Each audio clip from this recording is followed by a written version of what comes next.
is up, my real estate friends? Joshua Smith here with today's top agent interview, where I bring you strategies, systems, lead generation, tips, and more from top realtors and entrepreneurs that exist on the planet today. I can't tell you how stoked and honored I am to be interviewing our guest today. I've learned so much from this guy and continue to learn from him daily. He was the 10th top REMAX agent in the world. Then he made the switch to Keller Williams and became the number one Keller Williams agent on the planet before opening his own brokerage. His team has sold more than 123 million in 1 year in sales and over 543 home sales in that 1 year, where he personally sold 122 of those. And again, that's just in one single year. He is also a best-selling author. In addition to being a rock star real estate agent, he's one of the most inspirational dudes you will ever meet. Today, I'm stoked and honored to be interviewing Chad Goldwasser from Austin, Texas. Thank you very much for being on the show, brother. Yeah, brother. I like that that introduction, man. You make me sound good. Yeah, you are good, man. You are good, baby. So, let's dive in a little bit here and talk about, we're going to go deep into your real estate career, but let's talk for a moment about what you did before you got into the real estate business. What did you do before you got into real estate? What made you decide to get into this business?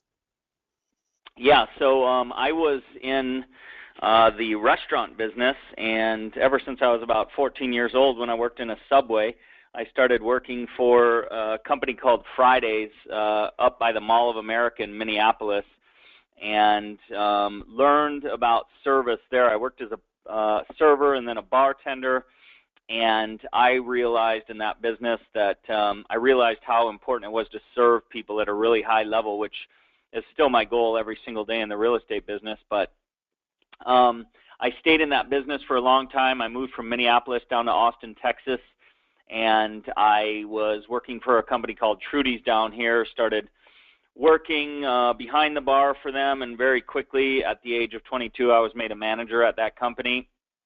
And I thought I was going to be successful in the restaurant business, opening up restaurants and such, but very quickly realized due to the hours and the fact that there was a bar sitting right there, that that was not going to be conducive to the kind of family life I wanted to live.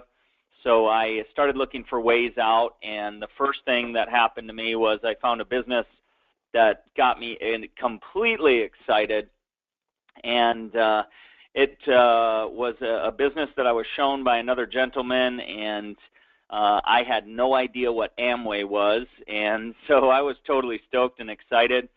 And for a year and a half, I was in that business, never financially successful, but it really opened my eyes to personal growth and mindset and setting goals and getting around amazing people, and really changed my life. And so I was still in the restaurant business. I was 23 at the time and had just bought my first home here in Austin, just a little starter home with my wife at the time. And I started thinking about investing in real estate. And so I figured out that if I was going to do that, I should know more about it. So I went and sat in some classes to get my license, and very quickly realized that the people around me, if they could do it, I could definitely do it. And so that caused me to go to a company called Prudential. And then I moved on to REMAX, and that's where I really got mentorship from an incredible agent named James Willoughby, and he was one of the top agents in Austin at that time, and he just taught me a ton of stuff, and I was his buyer's agent, and I worked for him for a year and a half. My first full year as an agent with him, I was working 80, 90, 100, whatever it took to get things cranking, and just working every single lead that came in the door till they either bought with me or they bought with someone else or they died, basically. I mean, that's my theory is, they buy from me, they buy from someone else, or they leave the planet. And so anyways, I had a great first year. It changed my life and started building my team. And like you said, within 9 years, I was the number one agent worldwide for a company of 85,000 agents. And my life's never been the same. It's been a pretty amazing journey with lots of ups and downs and great stuff. So I feel very fortunate. Yeah, that's absolutely amazing, man. And let's talk about your market in Austin, Texas. I've been to Austin several times. Absolutely beautiful city. Every time I'm there, it's just buildings are going up, and it just seems like the area is exploding. What is your market like today? Well, like you said, this place is exploding. People love the culture. The weather is amazing, although very hot in the summer. And we have Dell computers, we have IBM, we have 3M, we have Google down here now. Apple has put a place in down here. There's an incredible economy down here right now, and more people are realizing, what an amazing place it is to live. So even in the downturn in 2008 and 2009, we didn't feel it as much as other people felt it, and we didn't see those huge price decreases because Austin is a very steady market. And in that time, though, our inventory, when I got in the market in 98, there was about 4,000 homes on the market. In the peak of the downturn in 2008 and 2009, we went up to almost 14,000 properties on the market. And right now, as of yesterday, there are 6,254 active listings. So we have a major decrease in the number of properties for sale, with on average about, actually last month in November we had 2,008 sales, which was down 2.57% from 2013. But our average sales price was up 5.75%. So when you look at that, with 6,254 properties on the market with 2,000 selling in a down month, we got about 3 months of inventory. So the market's been very good. If you separate it out from 0 to 250,000, you've got less than 2 months of inventory. From 250 to 500, you have 4 months of inventory. Then once you jump up into the higher price ranges, 500 to $1 million, you've got 6.9 months of inventory, and then $1 million and above, there's 13 months of inventory. So it just depends what market you're in, but overall, this is a great market right now. So what is the average sales price there in Austin? What's the average sales price for Austin, and what's the average sales price for you personally? Right now, my average sales price is about $412,000. The average sales price in all of Austin is $304,599. Like I said, that's up 5.75% from 2013. The median sales price here right now is $242,242, which is up 11.2% from 2013, and our average days on the market is 59 right now. Yeah, I love it, man. And with the growth, is it because there's a lot of tech there? Is it because zero state income tax, or kind of a combination of all of it? It's a combination of that. We have a lot of great industry, and not only do we have all those great companies, we are the capital of Texas, so you have tons of government employees and such, and we have the University of Texas here, which is one of the largest universities in the entire country. So it's just a land of opportunity, if you will. It's an amazing place to live. Yep, absolutely. So, okay, man. So you got into the business. You started off as a buyer's agent, working your 80, 90 plus hours a week, getting your hustle muscle on. And you did that for about a year. Let's talk about your journey, because you went from there to 9 years being the top dude on the planet, and kind of walk us through that. Like amazing. At what point, so you broke off from being a buyer's agent to going on your own. And then at what point did you start your team, and how did your team all come together? Yeah, so what happened was I learned the team concept from the beginning. My wife was working in an advertising company, and she, after, I was breaking $20,000, $30,000 months. I was 25 years old at the time. I was like, you know what? I need you to come and work with me. I would love to have you as a partner helping me selling homes and such. She came into the business with me, started selling properties. She sold one home. She realized she hated it. And so we realized that I was really great at serving people at the highest level and taking awesome care of them and prospecting. And she was great at marketing. So she was my first teammate.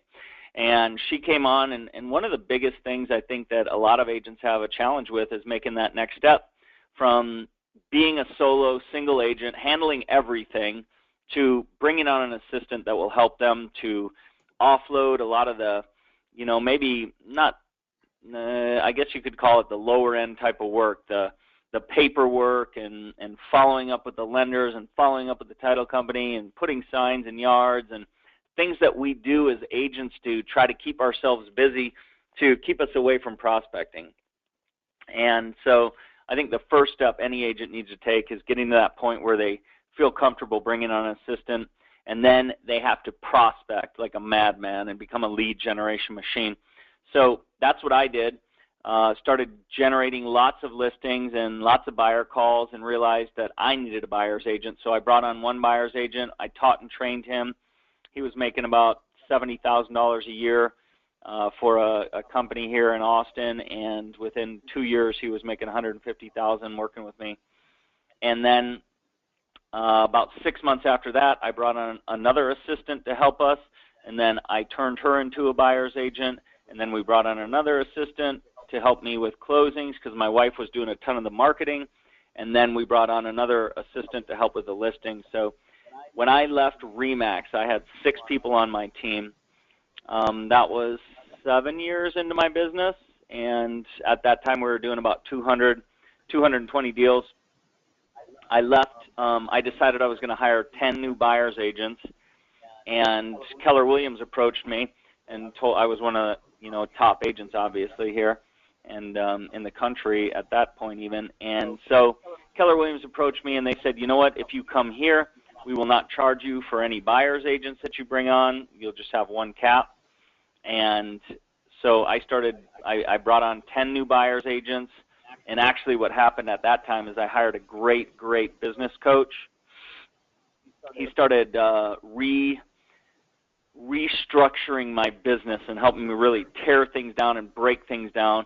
And I actually ended up losing all 4 of the people that were on my team when we moved over to Keller Williams, just because they weren't the right people to go to the next level. I had told one of my agents I wanted to finish the year strong and go to 400 sales, and she came to me and she said, you know what, we're all working too hard already, and that's just an impossible goal. And if you can believe it, I adjusted my goal down. And when I talked to my coach, he was like, you are nuts, man. That is the wrong person, and she may not be the right person for your company. And so like I said, within 4 months, all those people were gone, which is a growing agent and a growing company that's very hard to deal with.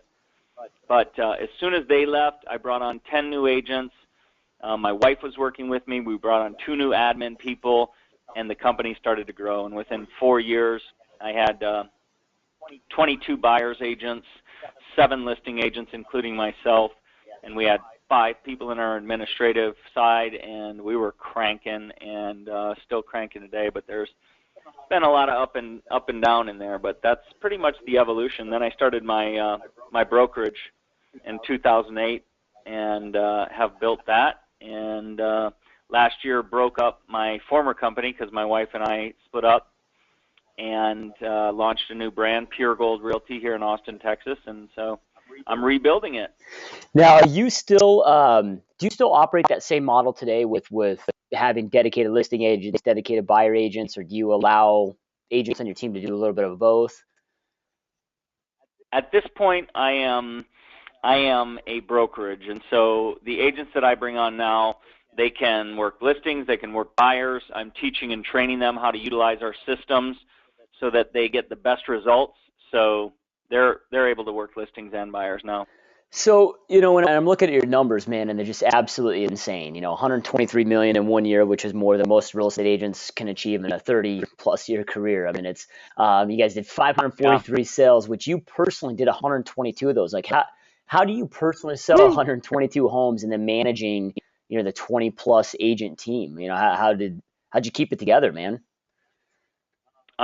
You know what? There were many days where I didn't keep it together. I remember that year I remember coming into the office. I would get up at 5 a.m. I'd go through my morning ritual. I would get my exercise in. I would be at my desk at 8 a.m. prospecting. And one day I had 5 listing appointments one day, and I remember leaving my office leaving my last listing appointment at 10 p.m. and ran home, said hello to my wife, had a little bit of dinner, and went back to the office with my sleeping bag. And, I was up till 1 o'clock working for appointments for the next day, got up at 5, went through my morning ritual, and and was cranking it out again that day. And that night, my coach came into town actually, and I was he looked at me and he was like, "Man, you look like you're about to have a stroke, man." And I mean, it was tough, but it was very rewarding. And what really helped me was I started leveraging myself. I brought in an agent that became my top buyer agent. He started managing my agents, and then he became the CFO, and my wife was the chief operating officer. I had people handling the transactions. I had my agents handling deals. So really, I mean, to close 122 deals in a year is a pretty high accomplishment in this industry. I'm not saying that to brag, although I'm proud of that. I'm saying that because you really have to learn how to leverage yourself and really manage your time militantly, and make sure that you are doing the activities that really are dollar-producing activities. Making calls, personal notes, listing appointments, negotiating contracts, and you have to leverage yourself away from buyers. So, you know, I could carry 20 to 30 listings at a time, no problem. Once it got to 40 or something like that, it was unmanageable. But when you leverage yourself and you have people, great people working with you, it's possible. I mean, anything's possible in this business, obviously. Yep, absolutely, bro. So, you know, when you're running a mega team like that, you know, and what I find is successful team leaders always have great systems in place. And we can't manage people; we must manage the systems that really manage and empower people. So, you know, what type of system Absolutely. did you have in place to really make sure that your team was running efficiently and effectively? So we started just streamlining and making sure that every time we got a listing, that it was handled the exact same way. Every time a buyer agent was working with a buyer, it was managed the exact same way. They would get the appointment, they would take the listing, they would hand that listing up to our listing coordinator. All of the marketing and everything would start falling into place. So the system was just super tight. It's still super tight today. It was designed to get people the best price for their property. And what you do is you create a training system, at least in my world, you create a training system to create agents that are doing business pretty much the exact same way that you're doing business. You create systems with administration where you know what's happening every step of the way in a transaction. You create systems with managing the money. You create systems, you know, in your own life for the way you from the way you wake up to the way you go to bed. I mean, I am a very, very systematic person, and everything I do follows a system. And, you know, being able to manage those systems and having other people manage them and improve them and tweak them and make sure your agents are doing the job the way they're supposed to, that is the way you're able to accomplish, in my mind, that kind of success. So how do you start with the systems? You know, I know you're saying that anything that you're doing, create a system for it. If you're you know, an individual agent that has a dream or getting ready maybe to start a team, I mean, how would you recommend they get started? Just start journaling everything they're doing, or what would you recommend them to Yeah. start doing? Yeah, so what I did was, after about 6 years in the business, I realized that I was doing everything pretty much on listings the exact same way every single time. And so I was teaching my agents this system, but what happened was, you know, I had all this stuff in my head. I knew exactly what I was doing from the time the phone call came in to the time that we closed on their transaction to everything in the follow-up. And so I started writing those things down. So as a new agent, what I would say is I would start writing down or typing out the systems that you're utilizing so that you're able to share that information with your agents. And I would start, you know, with buyer lead sheets and seller lead sheets. I mean, that was one thing that, you know, a lot of agents use what I call the sticky note method, where they take and they write something down on a sticky note with a lead on it, and then they lose it, and then they lose money, and they lose the deal.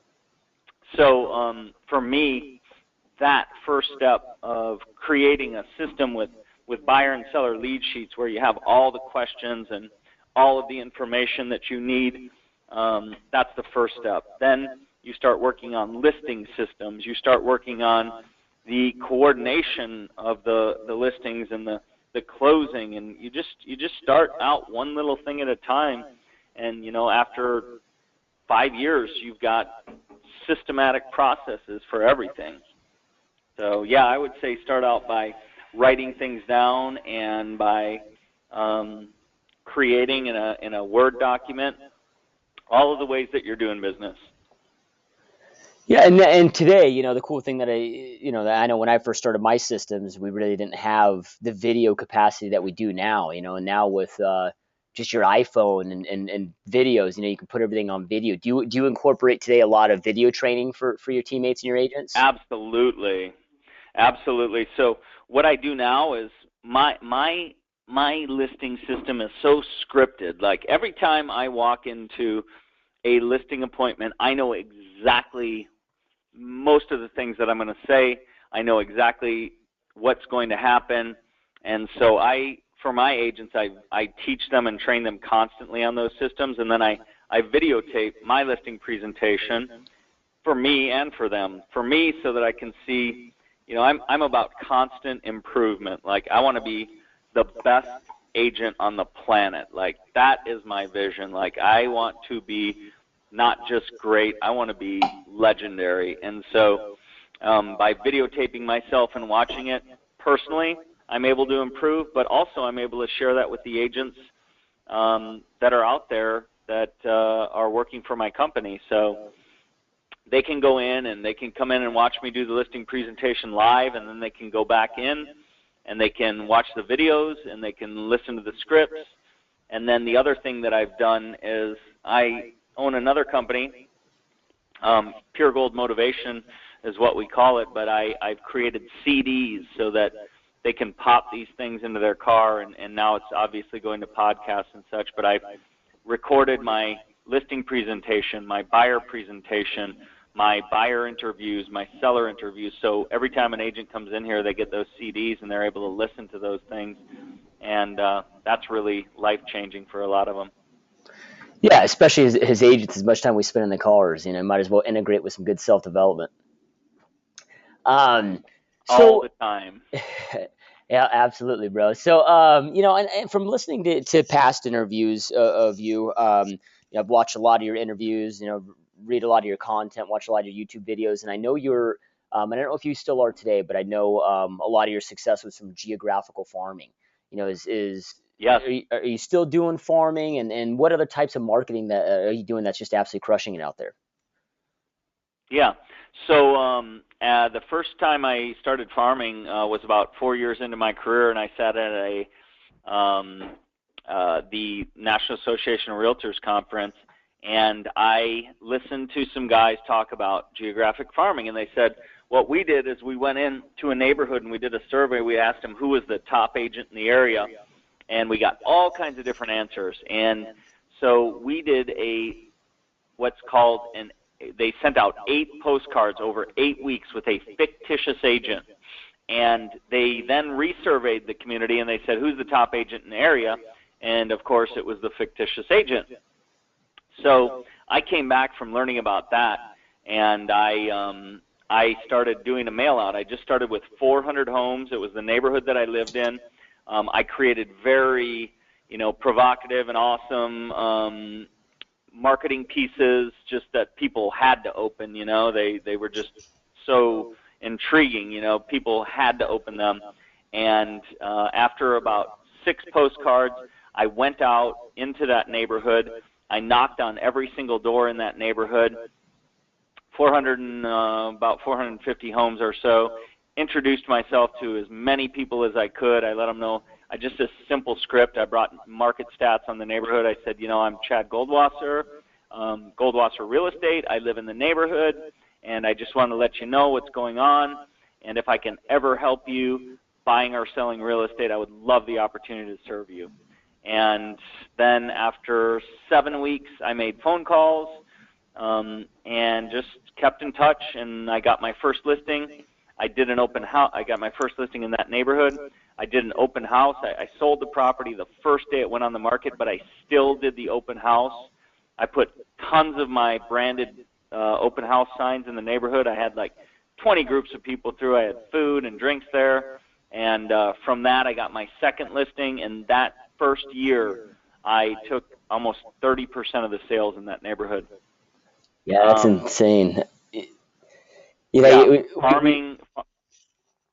Yeah, sorry about that. Sorry. I hear so many agents talk about farming, saying that it's a long-term investment, right? It's a year, 2 years to really build that up. But I mean, you just went out there and just totally dominated it in a matter of months.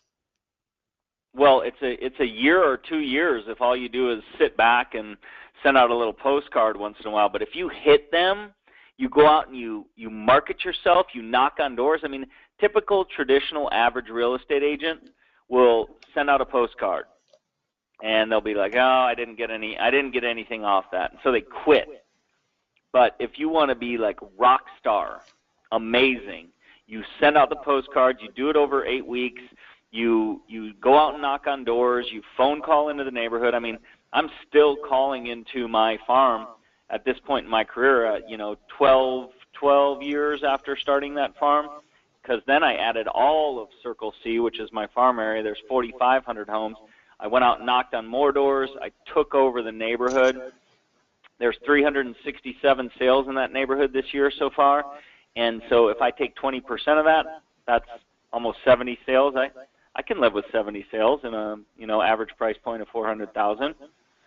So it's a long-term thing, but it can be dominated very quickly. I also then implemented what's called a PI program, Partners in Education, where I was advertising and giving money back to the schools in the neighborhood. I was throwing events in the neighborhood. I put up a billboard in the neighborhood. I started advertising in the newsletter. I mean, there was nobody, and there still is. There's really nobody in that neighborhood who doesn't know who I am and what I do. So you're talking about you're sending out mailers that people just have to open. What's the message on there? Are you offering any type of special call to actions, guarantees? What are you doing to get that attention with your messaging? Yeah. So I do the Partners in Education program where I'm giving back. I do a guaranteed sale program where we guarantee the sale of their property 90 days or free. We do, and then one of the greatest pieces that we ever created, I think, that made people open it up, and we put this on every single door in the neighborhood, was one of our pieces in our farming campaign, our first one, and it was just a red envelope, and on the front of it, it said, Jenny, 8675309. And if you may be younger than I am, but that was a super popular song back in the 1980s or so. 8675309.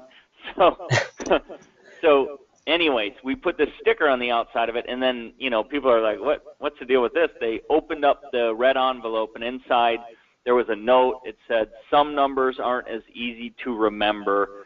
For all your real estate needs and service needs, here's basically a magnet with all the service people in the area, the restaurants, had all the helpful phone numbers. And so just being creative and thinking outside of the box on what you're doing, I think that's the key. It's not just the offers that you make, but the impression that you make. Yeah, no, I love it. Got to be different. You can't go into the ocean and create a wave by throwing in a pebble. So that's right. And I read your book a couple years back, which was heavy into talking about networking, and I know you're heavy into networking. How big is networking a part of your business? Networking is massive to me. I set goals every single year about how many people I'm going to put into my database. Right now my goal is to feed my database constantly, meeting 4 new people a week, entering them in my database. I don't always get that done, obviously. Like, I'm not going to sit here and tell you I do it every single week, but my goal is to meet 4 new people a week at least, create some sort of connection with them, add them to my VIP list of people that get information from me, and then I'm doing personal notes. I just before I got on the phone with you, I was writing personal notes to people that I've met, important clients of mine, every Thursday from 11:30 to 1. My goal is to have a Sphere of Influence lunch. So I'm doing a lunch with somebody that I've met, somebody that I know, one of my past clients. I'm making phone calls into my Sphere of Influence. I take people to concerts because I'm a huge, passionate music fan, and we're in one of the greatest music cities on the planet. So I take people to shows. I throw parties and invite my entire database and all my friends. And so networking is key, feeding that database, meeting people, and then not just meeting them, but letting them know what you do, finding out what they do, and then trying to be a referral machine for them as well. Yeah, so you talked about being a lead generating machine, so you're generating all these leads. And what I find where most agents fall short is with their process and follow-up systems with those leads. It's like you can get 2,000 leads a month, but if you can't set an appointment and secure that appointment, the leads become irrelevant. So what do you do? What is your follow-up process? What kind of frequency do you take with these leads to make sure that you're converting them and getting those appointments? Yeah, lead follow-up and lead conversion. I mean, I have learned that a lot of people will get a lead call. They'll get a call from a buyer on one of their signs. They'll get an internet lead. They'll get a open house lead, and they'll call it one time and they'll leave a message for that person. For me, internet leads or sign calls or people from my open houses,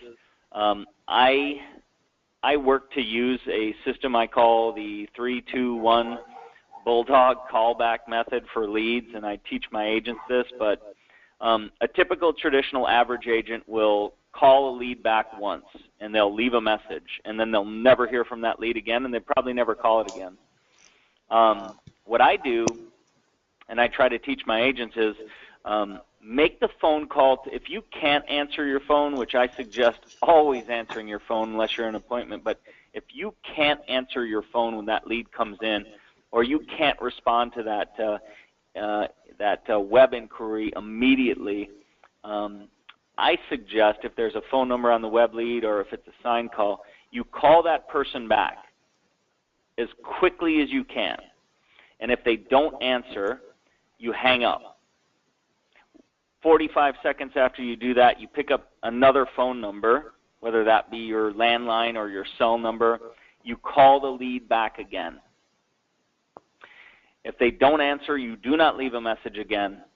After 2 minutes, you call them back again from whichever number you didn't last call them from, either the first phone number that you used.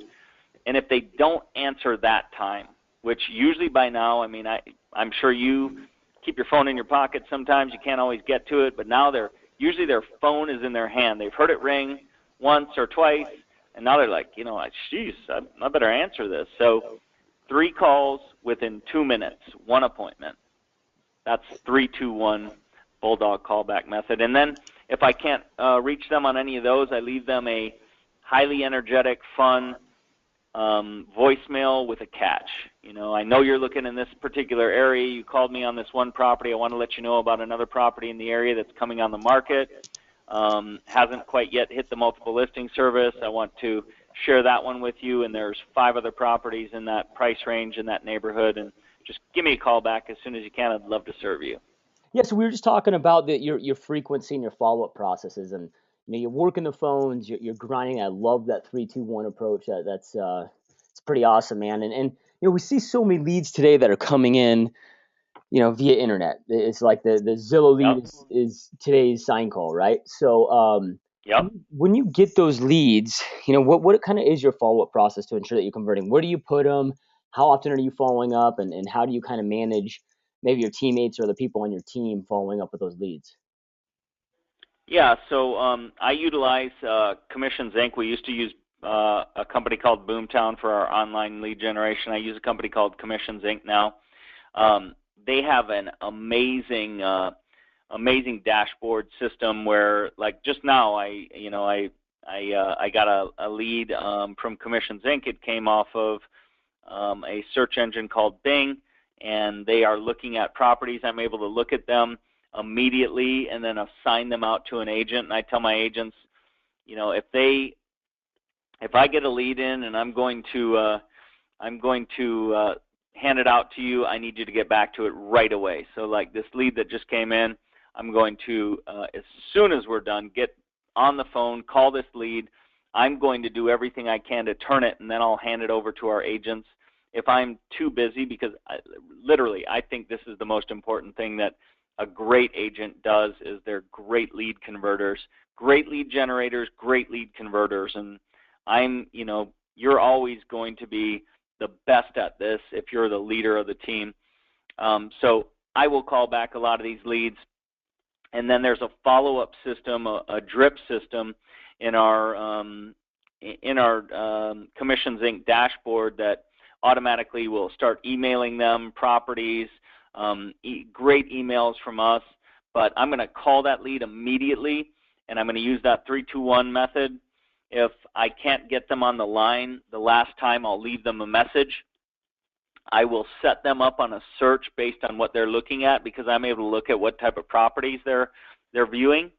I will set them up on a search. I'll send them a personal email just saying, hey, I'm really excited to help you out, and if there's anything you need, let me know. I'm getting you set up on a search based on the criteria that I have currently. Please give me a call or just write me back if anything that I'm doing is wrong here, and then I'll set them up for the next call within Commissions Inc. I'll create a note, an alarm that will basically let me know. It'll send me an email. It'll say, hey, call back John Thomas. He called on this date, and I keep notes in there so that I know how many times I've called him, how many times I've emailed him, and I just keep track of it that way. And it's the same thing with my agents. I'm able to take and look at how many times they're touching these leads, how many times they're hearing from these people or calling these people, and I'm able to see when they're setting up appointments as well. So that's how I manage those. With my own personal leads, I'm doing everything I can to get them entered into my database, like I said, and then I will, just tenaciously follow up with people. I don't care, if it's 6 months, if it's 12 months. I've got leads that, I'm calling back that came in a year ago. Leads are like gold to me. That's the lifeblood of our business. Yeah, fortune's in the follow-up, and I love the saying that you started the interview with. Either they're going to buy from you, or they're going to buy from somebody else, or they're going to leave the planet, and it's so true. They're buying from somebody, right? They're going to buy and sell. It's just a matter of is it going to be you, or is it going to be somebody else? So, yep. And if you're the best at lead follow-up, you get the sale. Yep, absolutely, man. So one thing, we see, according to NAR, 88% of buyers and sellers said they love their agent, would do a repeat transaction with their agent. Their agent delivered world-class service. Only 11% ever do a repeat transaction, and typically it's because they forgot their agent's name. So what do you do to follow up with your past clients? We see so many agents fall short on that. So every person, I use a CRM. I put everybody into that as they come in. I will keep notes about them from every conversation that I have with them and follow up. Like today, when I'm doing personal notes, I only did 5, but every single person that I sent the personal note out to, I will make notes, sent a personal note, 12, 17, 14, said hello, asked for business, told them to have a great holiday. And then I will make my goal, and I'm looking at my business plan right now, my goal is to make 15 calls a week to my sphere of influence on Tuesdays from 3 to 4:30 p.m. I write 10 personal notes per week, Wednesdays from 8:30 till 9:30 a.m. I'm scheduling one sphere of influence lunch per week on Thursdays from 11:30 to 1 p.m. I'm feeding my database 4 new people into that database per week and taking notes. So I'm calling these people, hopefully, the top people I'm calling and taking to lunch quite often, my top referral sources. I'm doing a email newsletter to them every single month where I write a personal story of some sort, or something that's going on in the market, or something that's going on in my life. I write a lot about my kids and lessons that I learned from being a parent. I write about my business. I write inspirational things, and then I have another article in there, and then I have market statistics. I have properties that I'm listing for sale. That goes out every month consistently between the 1st and the 5th. I'm making those phone calls. I'm writing those personal notes. And then the one other big thing that I've been doing for many years is I created a client appreciation party. I heard about this at a Howard Brinton seminar, and they were talking about doing a wine and cheese type of deal, and that's just not my thing. So I started doing a concert because I'm totally into music, and I created this client appreciation party where I invited everybody to a concert, and I made it a benefit for our capillary food bank here in Texas. And so for the past 10 years, I've been doing an event. It's called Rock and Restock, restocking the shelves of our capillary food bank. I sell tickets to the event to my past clients and such. People love it. We sell out pretty much every year. I bring on great bands for them to hear. We have food and drinks, and I'm able to reconnect with my clients. I'm huge into that. I also, like I said before, in networking with them, I'll take people to concerts. I will invite them to lunch and just all those other little things to make sure that I'm keeping in touch with them. And truly and honestly, I'm not able to keep in touch with everyone. I'd be lying if I told you that. But I do my best, and I have a pretty huge referral business. So Yeah, and it's different. It's things that people will always remember you by. absolutely. Key. So, I follow a lot of your stuff. I'm a fan of yours, man. I'm always on your YouTube channel. You're always just putting out just Buddy. awesome, motivational, inspirational content. I know you're really big into mindset. How important is mindset to you in success? And in this call, you talked several times about your routine, your morning routine. So how important Yeah. is mindset to your success, and kind of what is your daily morning routine to get yourself into that right, that right state of mind? Well, what's interesting is that when I got to number one with Keller Williams, when I got to really high levels of success, people would always ask me, what is the key? What is the number one thing that got you to this level? And I will tell them it is massively positive energy and an incredible attitude. And they always kind of laugh at that, but truly, how you go from becoming a 24-year-old kid working behind a bar to leading a sales team to almost $5 million in commissions in a 9-year span to leading a major brokerage. There's so much up and down in this world. There's so many negative things coming out of the television, people you talk to. There's so much negativity. And I have it in my life. I've had, many failures that could have stopped me and have stopped me. I went through a major period of challenge about 3 years ago where I went through an embezzlement situation. A woman that was working with me stole over $500,000. Because of that, I lost almost half of my agents, and in the midst of that, the woman that I met when I was 11 years old and started dating when I was 13 told me she didn't want to be married anymore, and that happened within a 6-month span. So I've gone through, and I know how tough life is. For me, I started utilizing visualization, affirmations, reading, listening to great CDs, getting around motivational and inspiring people.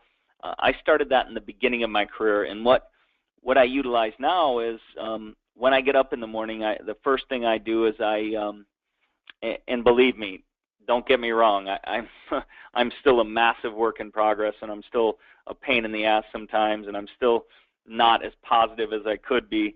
But I wake up in the morning, and the first thing I say to myself, I've trained myself to think this and say this is, it is an awesome day, and I will positively impact the lives of everyone I touch.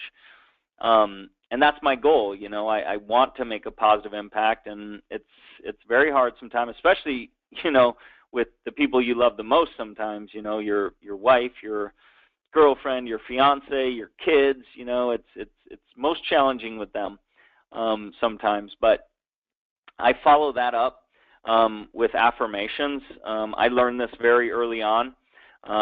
Affirmations influence your subconscious mind.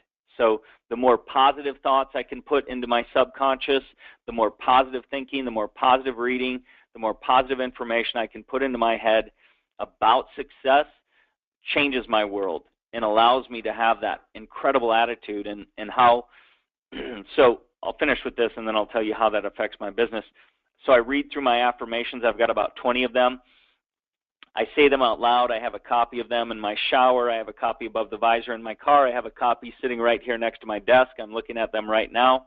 I go through those. I'm the best at what I do. I lead, not follow. I believe, not doubt. I am the best person I can be.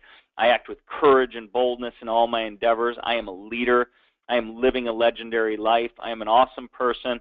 And so I say these out loud to myself. And as goofy sometimes as people think that is, you know what? It has impacted my life dramatically, because instead of walking around with fear and doubt and worry all of the time, I'm walking around with these thoughts going through my head. Back in 2004, I learned from a book called The Millionaire Real Estate Agent about thinking powered by a big why. And I wrote my why in 2004. I read through that every day, and I'll just share that with you real quick. I'm doing what I'm doing because God gave me the tools and presented me with the opportunity to make a huge difference in this world. I have the ability to be the best at what I do because I understand it. I have a major passion for it. I'm a student of it, and I have absolute and utter belief in myself and my team. I want my children, my wife, and all of my family to have total freedom of choice to do what they want to do. I want to positively impact the lives of everyone I touch, especially those whom I love the most. I want to give back to those who love me, support me, and believe in me so that they may live a life they never thought possible. I want to create positive change as much as I can and make the world a better place. I will always strive to be the very best I can be. Most of all, I want my family to be proud of who I am. I go through that. I look through my 1-year, 3-year, 5-year goals. I go over my business plan, and I do that every single morning to get my mindset right, and it strengthens me every single day. Yeah, man, that's powerful stuff. And yeah, I mean, we're all human. We're gonna have those days where we wake up and we're in a negative mindset, and that just flips that right around. And what happens, really, and how this affects, a positive attitude, is when I go into prospecting, I'm not thinking, man, I don't want to do this. When I go into prospecting, I'm thinking everybody that I speak to does business with me. When I do an open house, everybody that walks in that door does business with me. When I network, everybody that I meet ends up doing business with me. It's amazing, right? That's my mindset. That's my thought process. That's not actually true, but that's the way I think. And that's the way having that positive attitude translates into business, because I never think I'm going to lose a deal. If 99.9, I have what I call the 0.01% principle that I utilize. If 99.9% of a deal is challenging, I'm going to focus on the 0.01% that is good, and I'm going to get the other agent focused on that. I'm going to get myself and my clients focused on that, and I'm going to get that other agent to get their clients focused on that. Yep, no, I love it, and that man. translates into deals closing. Yep, hell yeah, brother, I love it. So, we kind of talked about reading and self development. Your output can never exceed your input, and what you feed your mind matters. So, how intentional are you with your self development? What does that look like? Is it something that you do daily? Are you reading daily? What does that look like? Oh my gosh, absolutely. I make time in the mornings, pretty much every single day, to read. I just got done reading a book called You Can, You Will. It's by a guy named Joel Osteen. It's amazing. This morning, I spent about 30 minutes reading a book called The Best Place to Work. I want to make sure that I'm just constantly filling my mind with great thoughts and great ideas from other people. And this morning, I was reading about failure and the fact that when your attempt rate is high, each individual failure becomes a lot less significant. Donald Trump enters a room with his supermodel wife on his arm, followed by does not enter a room with his supermodel wife on his arm, followed by a long line of heckling women who have rejected him. Few people know or care about your missteps. Ultimately, it's your success that stands out. And so just reading things like that about failure and about, other people and their stories. I mean, there is no great successful person that has not gone through failure, and there's no great and successful person that is not hungry to learn every single day. Yeah, man, and it seems like everybody that, like you said, that's uber successful has had some lows, had some failures, and I always say, it's not really failing. We're either succeeding or we're learning. What are some of the biggest failures or learning experiences that you've experienced in your career that have really catapulted you and helped you grow and adapt to become so successful? Just in the beginning, I remember a stretch where I did about 15 listing appointments, and I got none of those listings, which just killed me. And so I sat down and I reviewed my listing appointment with my wife at the time, and she she just was like, I can tell you why you're not getting these listings. Um, watching, a woman steal $500,000 from me over the course of a 3-year period that was my controller helped me to understand, look at your P&Ls constantly, have checks and balances on every bit of money that goes out of this company. You know, practicing scripts and dialogues.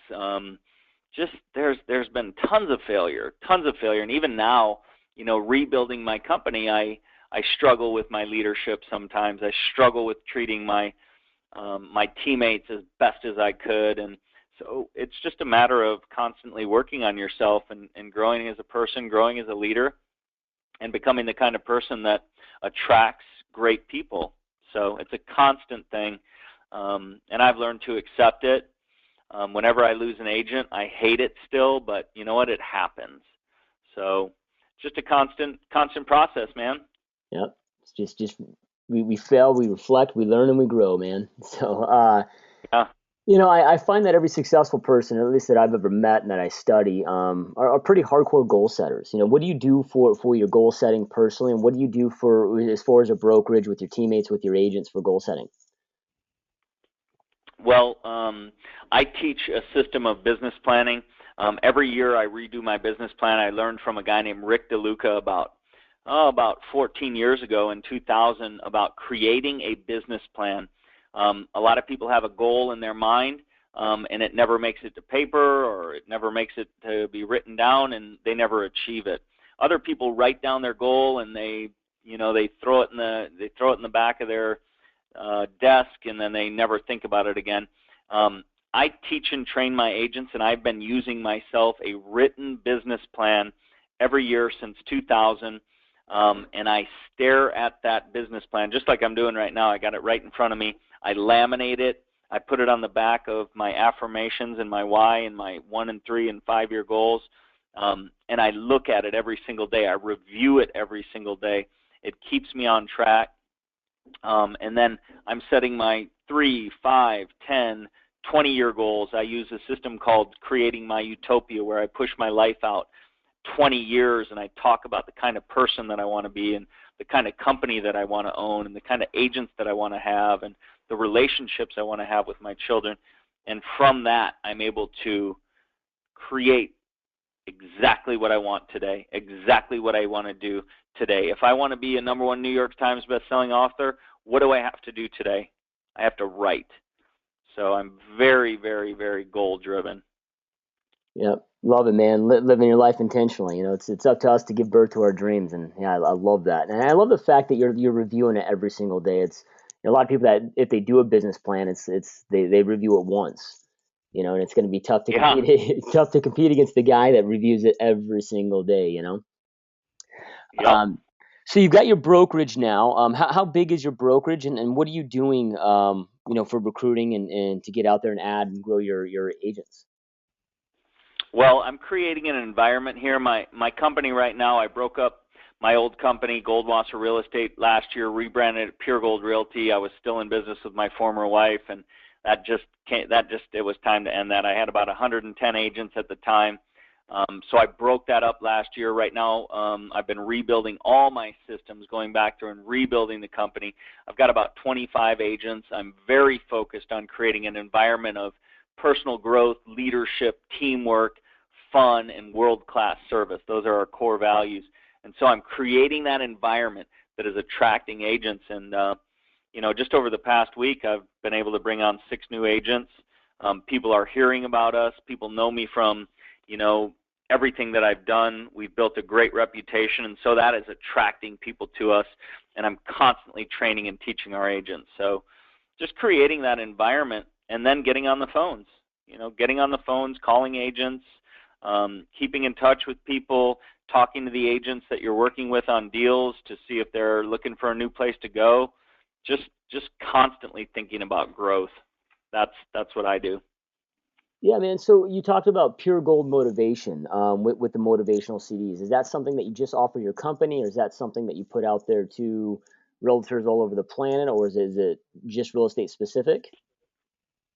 No, man. My vision, like yours, is to make a positive impact on millions of people worldwide. And God gave me a gift to motivate and inspire and to speak and to teach and to write. And I plan on fully utilizing those things. The stuff that I'm doing with Pure Gold Motivation is it's for everybody. You can go to chadgoldwasser.com. Right now my main focus is my real estate company, so I have to stay focused on that. But you know what? In the midst of that, I'm speaking. I still continue to write. I still continue to post, positive material for my Facebook friends, and I just make sure that even though I'm brought back into this real estate business to build and grow this company, I see the motivation, the speaking, and the teaching as my life's work, as my main passion, and that just totally coincides with real estate because a lot of what I know is from what I've learned being in real estate. But it's also about leadership. I speak a lot about leadership. I speak a lot about that idea of creating your utopia and having a great vision and just all the stuff that we're doing in life to make ourselves better. That is my vision. I love people like Tony Robbins and John Maxwell and Zig Ziglar and all these great people, and that is my ultimate vision. So you can go to chadgoldwasser.com, check out what we're doing there. You can go to Pure Gold Motivation. If you want CDs or books, you can Facebook me directly, Chad Goldwasser on Facebook. You can ask me for a friend request, and I'm pretty good about letting people in. So I want to make an impact on way more people than just the real estate industry. Yeah, and I love it, man. And everybody that's listening to this, make sure you check it out. Like I said in this interview, I've been following you, Chad, for a lot of years on YouTube, and get on his YouTube channel, check him out. There's so many amazing videos that just get you jacked up. I mean, I've shared your videos with my whole entire team at team meetings, and just you're definitely an inspirational cat, man, and you get us fired up. So I know I'll definitely be buying those CDs and checking out myself, and I highly encourage everybody listening to this to get on there and check it out. So yeah, man, if I can ever help you or speak with you or do things like this, I'm totally open to it. Anybody out there that wants to talk to us or needs coaching, or is looking for help, I mean, I do that for people, and anything I can ever do for you, man. I love talking to you, and I love this interview, and so anything I can ever do for you. Yeah, I greatly appreciate that, man, and right back at you, bro. So, what's I know time's short here. So, what's next for you and your team? We are. I'm looking to bring on 40 new agents over the course of the next year. We are going to open up 5 offices within the next 3 years here in Austin. I'm going to start expanding to San Antonio, Houston, and Dallas. I'm going to expand regionally. I'm working on a really cool project with a company called Batbridge Entertainment to do a reality television show based on our company and my life and some awesome things there. I'm going to keep building the speaking business. I'm working on my next book right now, and we're going to build this this real estate company strong and just have a blast doing it, and taking care of my family and my kids and having a blast doing it. Yeah, awesome, bro. So what's the new book about? The new book is going to be called Restart, and it's about, a lot of people, they fail to get up and start and make things happen. It's going to be about the morning routine. It's going to be about energy. It's going to be about affirmation. It's going to be about getting up and doing the things and making things happen. There will be business planning in there. There'll be, visualization. It's just all the stuff that has changed my life. It's going to be a real personal story of how, people attain success and how I've been able to do it. So it's going to be awesome. Yep, hell yeah, I love it, man. So, our listener base, we've got a lot of agents, everybody from brand new agents, independent agents, team leaders, broker owners. Before we end the call here, any last words for our listeners that you feel they should hear to really help them get out there and crush it? I mean, as we're doing this interview, it's a couple weeks before the end of the year, before 2015. So, any last words of encouragement or advice to really help them take their business to the next level in 2015? Implement affirmations, implement some visualization, set a goal, make a plan, get out and do open houses, prospect, be a shameless self-promoter, just promote yourself constantly. If you are the best in the world at what you do, just make sure you are out there and you're letting people know that you would love to serve them, become a lead generation machine, take amazing care of people, treat people like they deserve to be treated, treat everyone with respect. And just have an awesome time and make things happen. Yep, no, I love it. Hey, and you guys, everybody listening to this, like we always talk about, knowledge without implementation is really useless, right? I mean, you've got so much amazing content delivered in this call, this interview today. So make sure that you're taking action. This success doesn't happen on accident, and Chad didn't get out there and do 123 million in sales on accident, right? So make sure you're implementing a ton of just amazing content today. Get out there, take action. Chad, greatly honor and appreciate you being on the show today, man. This was awesome, and I know your time is valuable, and I greatly appreciate it. Thanks, brother. I appreciate you. Everyone out there, have a great day. Make it happen. All right, you guys, go crush it. Go dominate. Make it a great day. Thank you for listening. Do not forget to follow me on Facebook, Joshua Smith GSD, on Twitter, @Joshua Smith GSD, Instagram, Joshua Smith GSD. Make sure to also subscribe to my YouTube channel. Type in Joshua Smith, and I'm the good-looking cat at the top. If you haven't already, go to www.joshuasmithgsd.com and subscribe to our email list. You'll get these interviews sent to you via email, along with my blog, videos, updates, and all that other fun shit. As always, make sure you're taking action. Take all this golden information that you're getting delivered here and make sure you're applying it. Information without implementation is the start of delusion. So implement. Take massive levels of action. Get your hustle on. Get into GSD mode and go dominate. Peace out, guys, and see you next time.